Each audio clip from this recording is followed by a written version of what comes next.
Alright, today we're going to continue solving problems with trigonometry, and they're going to get a little more complicated. We've actually done one or two like this before.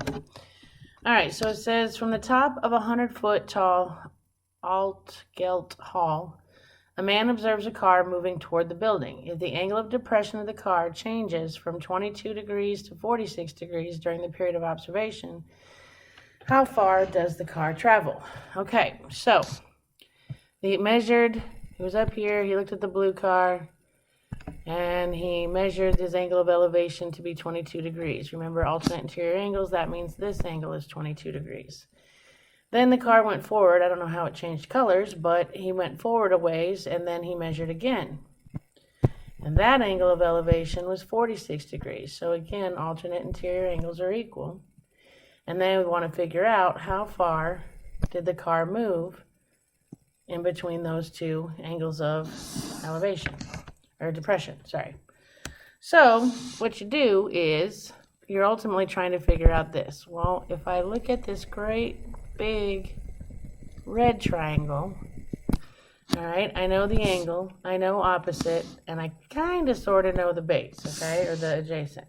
So opposite and adjacent is tangent. So if I set up tangent 22 equals 100 over x plus d. Okay, what is that going to do for me? Well, I'm trying to figure out x. So if I get x alone, I would multiply by x plus d, multiply by x plus d. I get tan 22 times x plus d equals 100. Now if I try and get x alone, I'm going to divide by tan 22. That's going to give me x plus d equals 100 over tan 22. So then to get x alone, I'm going to subtract d, and I get x equals 100 over tan 22 minus d. Well, that doesn't really help me figure out what x is because I don't know what d is. So, well, they must have given me this other little triangle for a reason. Let's just see what happens. If I use this purple triangle, I know opposite and kind of sort of adjacent, so that's tangent 2. So if I do tan of 46, that will equal opposite, which is 100, over adjacent, which is just d. Well, what if I don't even have an x in this problem? But what if I figured out what d was? If I figured out what d was, then I could plug it in here, and then I could solve for x. So to get d alone, I'm going to multiply by d. That gives me d times tan 46 equals 100. Then to get d alone, I'm going to divide by tan 46. And there's my t. T equals 100 over tan 46. So now that I know d, I can substitute it in here, which then will give me, I want to come over here, x equals 100 over tan 22 minus 100 over tan 46. And that will be my x. So if I type that in, make sure your mode is in degrees. I almost messed up there. Alright, so I made sure I'm in degrees, and I'm going to type 100 divided by tan 22 minus 100 divided by tan 46. And I get 150.9398079. And so what are we talking about? Feet. So that distance is approximately 151 feet. Okie dokie. Alright. And I think I animated all this. I did. Okay. So let's try another one. It says a large helium-filled penguin is moored. That means it's tied at the beginning of a parade route awaiting the start of the parade. Two cables attached to the underside of the penguin make angles of 48 and 40 degrees with the ground. and are in the same plane as a perpendicular line from a penguin to the ground. So this is the vertical, perpendicular, sorry, to the ground. If the cables are attached to the ground 10 feet from each other, so there's 10 feet between them, how high above the ground is the penguin? So they want to know this h distance. Well, I still see my two triangles, so I'll use the approach I used last time. I'm going to look at the big triangle, the purple one. I don't cover up the numbers. If I look at the big purple triangle, opposite and adjacent is tangent, so I can set up tan 40 equals h over 10 plus x. I'm trying to solve this thing for h, so if I get h alone, I'm going to multiply by 10 plus x. That gives me tan 40 times 10 plus x equals h. So h is alone. I can't solve this because I don't know, excuse me, I don't know what x is. So let's stop and go to the other triangle, this littler one, the green one. And if I set up a function for it, I could say tan 48 equals opposite over adjacent. If I get h alone on that, because that's what I want, I'd multiply by x, and I'd multiply by x, and I get x times, no, let's do it this way, tan 48 times x equals h. Well, the h is the same for both equations, because they're talking about the same height there. So now I have a system of equations, and both of them are solved for h. So now I could just substitute one in for the other. So what I'm going to do is I'm going to take, this is what h equals, so I'm going to plug it in here. So I will have, let me switch colors here. I will have tan 40 times 10 plus x equals tan, I guess I got to erase that line, 48 times x. Okay, so now if I try to get x alone, on this side I'm going to have to distribute. So I would have tan 40 times 10 plus tan 40 times x equals tan 48 times x. Alright, so now I want everything that has an x in it on the same side, so I'm going to subtract tan 40 of x times x, sorry. That gets rid of that, so I have tan 40 times 10 equals tan 48 times x minus tan 40 times x. Guess what? I've got two x's, so I'm going to factor that x out, which would leave tan 48 minus tan 40 equals tan 40 times 10. So now to get x alone, I'm going to divide by tan 48 minus tan 40. Tan 48 minus tan 40. That gets rid of that, and it will give me my x, which, if I type that in very, very carefully, I'm going to do parentheses tan 40 parentheses then parentheses 10, close the numerator, divided by parentheses tan 48 parentheses minus tan 40 parentheses double, and I get 30.9. 0.45 blah, blah. So this distance would be approximately 30.9 feet. Okay? And I think I animated this also.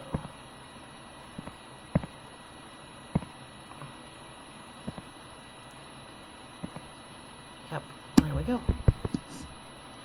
Alright, so now, oh, my bad, we didn't finish. They didn't want to know x. They wanted to know the height of the, sorry. They wanted to know the height of the how high off the ground the penguin was. Sorry, let me back up all this animation so we can see what we're doing. Okay, so sorry, I wasn't paying attention to what they were asking for. We've got to figure out h. Well, now that we know x, I can go and plug it in here and solve for h, or I can plug it in here and solve for h. This one looks like the least amount of work, so I'm going to plug it into that one. So I would have tan 48 times 30.9 equals h. So if I do 30.9 times tan 48, I get the height is 34.32 if I round. Okay? Sorry, you gotta pay attention to what you're being asked for. I got so excited that I got the right answer. I didn't realize I didn't answer the question. So we plug that in and we get 34.32. Alright. So you try this one, hit pause, come back when you're ready.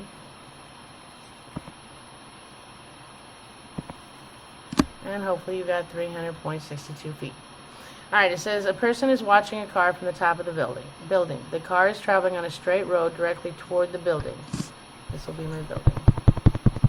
This will be my car. And then they track it again to here. So when he first noticed the angle of depression of the car, it was 24 degrees, 10 minutes. So we got to change minutes, divide by 60. This angle is 24.17 if we round degrees. And then it says when the car stops, the angle of depression is 41 degrees, 53 minutes. So 53 divided by 60, that gives me an angle of 41.88 degrees. The building is 270 feet tall. How far did the car travel from when it was first noticed until it stopped? So they're wanting to know this distance. So let's call this D. And we're going to set up two functions, two tangent functions, one for the red triangle, which would say tan of 24.17 equals 270 over x plus d. I'm trying to figure out x, so if I get x alone, I'm going to multiply by x plus d on both sides. That's going to give me tan 24.17 times x plus d equals 270. If I try and get x alone, I'm going to divide by tan 24.17,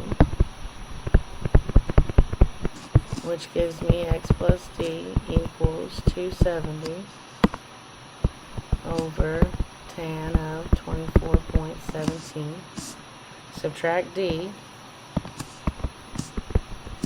and I get x equals 270 over tan 24.17 minus d. There's my x. I can't solve it because I don't know what d is. So I must have to use that other little triangle. So let's look at this green triangle here and set up its tan function. And it would say tan of 41.88 equals 270 over d. Well, there's not even an x in this problem. But if I solve it for d, I can plug it in there and then solve the equation. So multiply by d, multiply by d. I have d times tan 41.88 equals 270. To get d alone, I'm going to divide by tan 41.88. And that's what d equals. So now I'm going to plug it in to here. Alright, and solve from there. Need a pen here. Alright, so if I plug that in there, I'm going to have x equals 270 over tan 24.17 minus my d, which is 270 over tan 41.88. So if I type that in very carefully, 270 divided by tan 24.17 minus 270 divided by tan 41.88, I get x equals 300.488223. They rounded out 2 places, which for me would be 300.49. We're off because of however they rounded was different than however we rounded. But I'm closest to that answer. Okay? Alright, try this one. Hit pause. Come back when you're ready. And hopefully we got 12,988 feet. Alright, Bob is driving along a straight and level road straight toward the mountain. Here's the mountain up here. At some point on his trip, he measures the angle of elevation to the top of the mountain and finds it to be 25 degrees, 38 minutes. Boy, they're not making us do this conversion, don't they? So that's 25.63 degrees. He then drives 1 mile. So this is going to be 1 mile. And he stops. And they measure the angle of elevation, and it's 30 degrees, 48 minutes. So divide, and you get 30.8 degrees. And they want me to find the height of the mountain. So they're wanting this. So let's call this D. And let's start setting up my functions here. So the big red one would say tan of 25.63 equals x over 1 plus d. If I solve that for x, because that's what I'm trying to find, I would multiply by 1 plus d, and I get tan of 25.63 times 1 plus d equals x. I can't solve it for x because I don't know what d is. So I'm going to use the other triangle, this little green one here, and I'm going to set up tan of 30.8 equals x over d. If I can solve this for x, let's see what happens. So multiply by d, I have tan 30.8 times d equals x. Well, that doesn't help me either because I still don't know what d is. But now I have a system of equations, and I have x alone in both of them. So now I can do substitution. I can take what x is worth and plug it in here, or it could have gone the other way, doesn't matter. And I will get tan 25.63 times 1 plus d equals tan of 30.8 times d. Well, I need to get all my d's on one side, so I'm going to distribute the tan. That's going to give me tan 25.63 times 1 is tan 25.63 plus tan 25.63 times d equals tan of 30.8 times d. I want to get my d terms on the same side, so I'm going to move this one over, which will leave tan 25.63 equals tan 30.8 times d minus tan of 25.63 times d. And now I have both d's on the same side, so I can factor that d out, which leaves tan 30.8 minus tan 25.63 equals tan 25.63. So now to get d alone, I'm going to divide by tan 30.8 minus tan 25.63 on both sides. Tan 30.8 minus tan 25.63. Those cancel, and I get d equals my answer if I type that in. So if I type parentheses tan 25.63 divided by parentheses tan 30.8 minus tan 25.63. Make sure you close your parentheses in all the right places. And what happened? Oh, I get 4.123240978. What?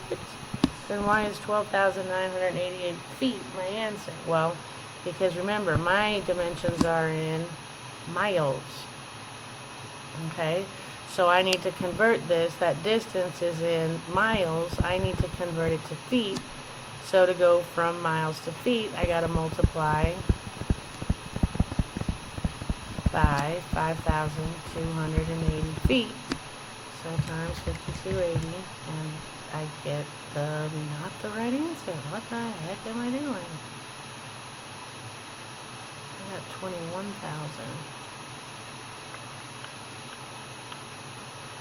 Alright. Let's see. Where did you screw up? Sometimes it's easier just to start over. Alright. 2538 is 25.6.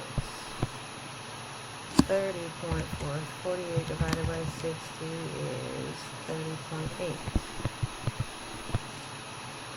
This is, he drives a mile, so this distance right here is 1 mile.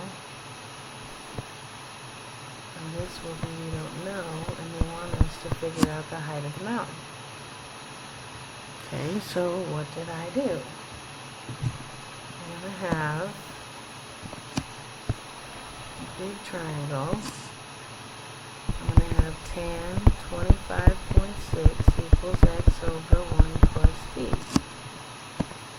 When I set up the little one, I'm going to have tan of 30.8 equals x over d. So, I'll try a different way. What if I solve this one for x? So times d times d. I would have d times tan 30.8 equals x. Well, x is the same in both triangles, so what if I substituted this right now? This might be easier and faster. What if I substituted that in for x right now? So then I'd have tan 25.6 equals tan 30.8 times d over 1 plus d.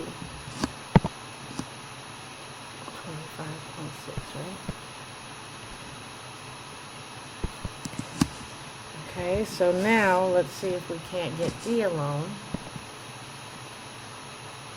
Oh, that's what I did. I'm so schmo. Sorry.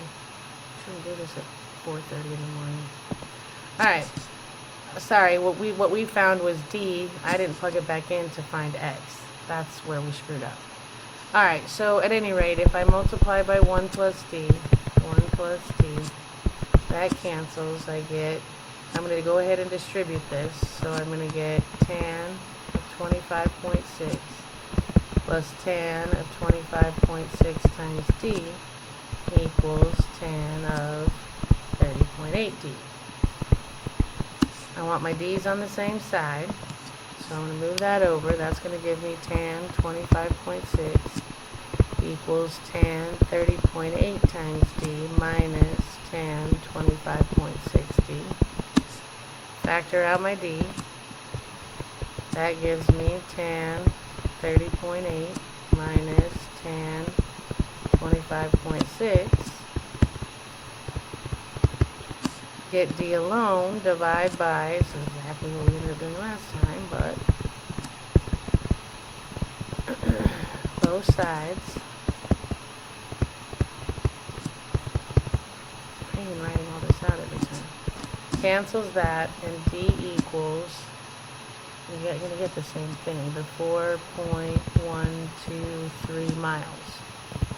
Okay, I'm not looking for d, I'm looking for x. So, if I take my d and I plug it back in here, I can figure out my x. So, and then I'll have to convert it to feet. So, if I go back up to my purple equation, I would have, no more room, I would have tan 30.8 equals x over 4.123 miles. So to get x alone, I'm going to multiply by 4.123, and x equals 4.123 times tan 30.8, and I get 2.46 miles. but I want feet. So now if I multiply that by 5280 times 2.46, I get, there it is, 12,977.19. Again, I'm rounding, so this one would be the closest. And we're off by rounding. Okay, because remember over here, look, I only went out one place because I was too lazy to write it all. Alright, so how do you write an equation where the angle of elevation or depression changes as the vertex moves to or from an object? You have to set up two. You're going to set up a system with the two triangles and solve for the unknown. Basically, the trick is you use systems. Alright, so now we're going to talk about simple harmonic motion. A point moving on a number line is in simple harmonic motion if its directed distance t from the origin is given by either one of these functions. Either the distance is alpha times sine omega t, or the distance equals a times cosine of omega t. Where a and w are real numbers, omega can't be, it has to be greater than 0. The motion has a frequency of w over 2 pi, which is the number of oscillations per unit of time. So a couple of examples. A piston. You know, I gotta admit, I don't really understand a piston.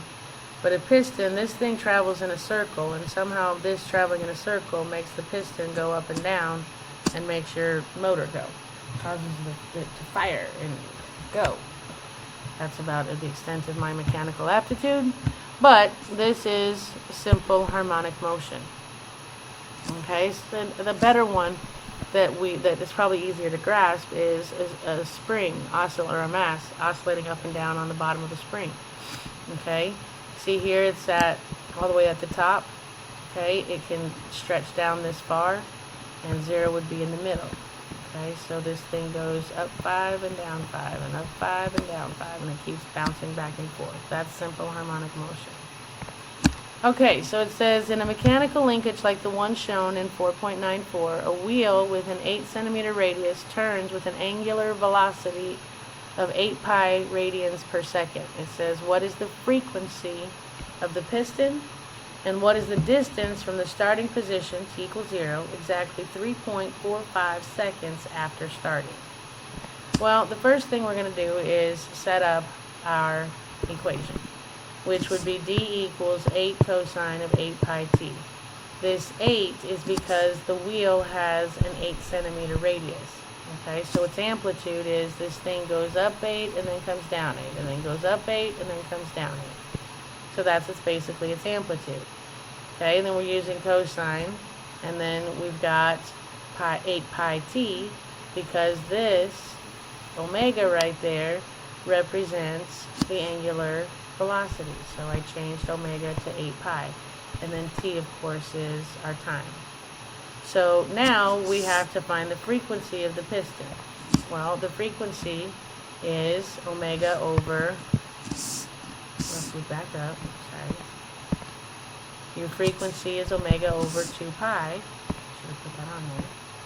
So my frequency, is omega, which is my 8 pi over 2 pi, which comes out to be 4. So the answer to A is 4. B wants to know what is the distance from the starting position, t equals 0, exactly 3.45 seconds after starting. Well, to figure that out, alright, we are going to replace time with 3.45 seconds. I don't really know what happened to my thingy there. Alright. Oh no, we plug in 0, sorry. So at t equals 0, we plug in 0, so I would change time to 0. That gives me 0. Cosine of 0, if you type in cosine 0, you get 1, and 8 times 1 is 8. So the distance at 0 seconds is 8. In other words, it's starting at its amplitude. So now we have to find d of 3.45. So I change t to 3.45 and do the math, and I get 2.47. So now if we take the difference of those, we will figure the distance that the piston has traveled. So if I take 8, take away 2.47, I get 5.53. So the piston is 5.53 centimeters from its starting point after 3.45 seconds. Okay?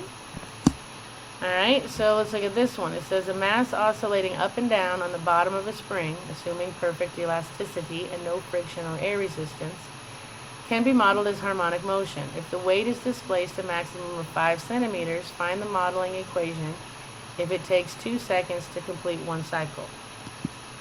Alright, so to start this, we've got our amplitude is 5, because your displacement is a maximum of 5. It's not 10, remember, your amplitude is half the height of the wave.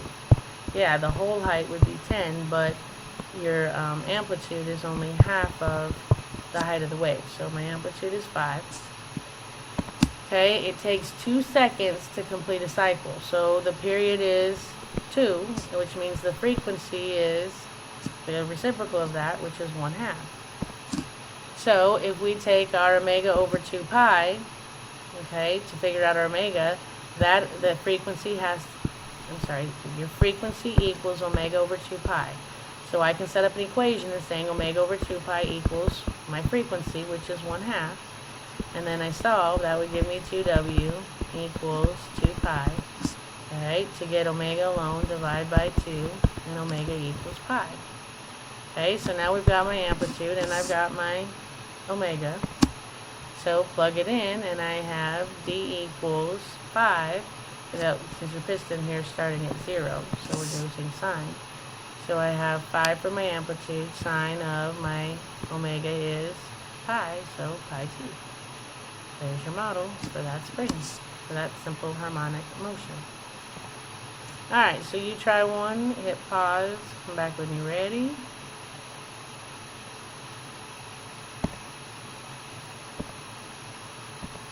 And hopefully you got 3.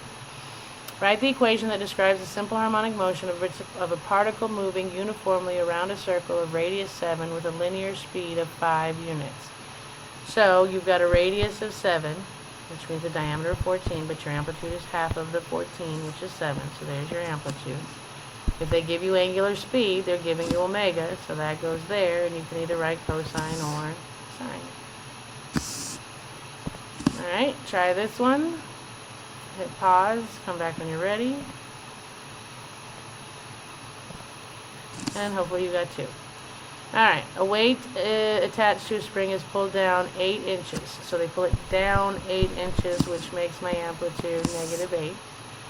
Assuming that the period of the system is 1/9. Well, 1/9 of a second. If the period is 1/9, then the frequency is 9 over 1. And if we want to figure out omega, right, your frequency equals omega over 2 pi. Right, so if I solve this, I get 18 pi equals omega. So omega is 18 pi, which goes right there, and there it goes. Pretty simple. Alright, so what is harmonic motion? It's the uniform motion.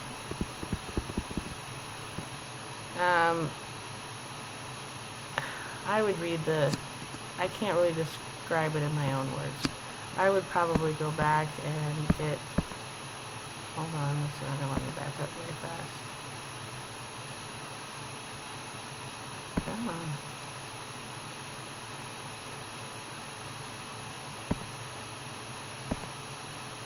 Okay, it's a point moving, on a number line.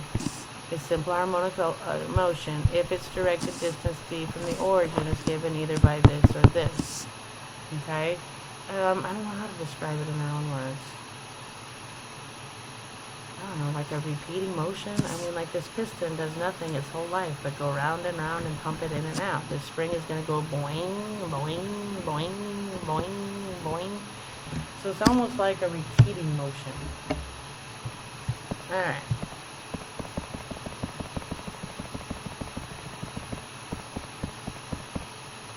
Sorry, this is going to take a minute.